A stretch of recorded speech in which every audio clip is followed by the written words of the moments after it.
Hello and welcome to my new blog.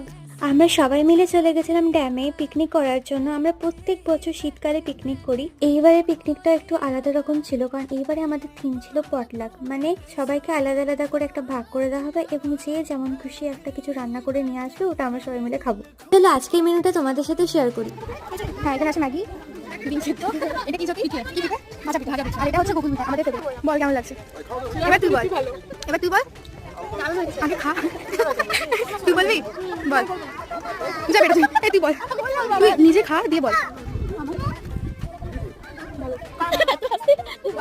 আর 27 তারিখ ছিল প্রিয়াঙ্কার বার্থডে, তাই আমরা সবাই প্ল্যান করেছিলাম অনেক যে ওকে একটা সারপ্রাইজ দেবো। তাই পিকনিকের কেকের নাম করে ওর জন্য এই কেকটা নিয়ে গেছিলাম, যেখানে লুকিয়ে লিপির বোন লিখে দিয়েছিল হ্যাপি বার্থডে প্রিয়াঙ্কা। ও একদমই বুঝতে পারিনি। ভাত, চিকেন, আলু সেদ্ধ, চাটনি, পাপড়। হ্যাঁ, চাটনিটা পরে দেখাচ্ছি। আমরা প্রচুর প্রচুর আনন্দ করেছি আর অনেক মজা করে কেটেছে। আবার দেখা হবে নেক্সট ভিডিওতে। Thanks for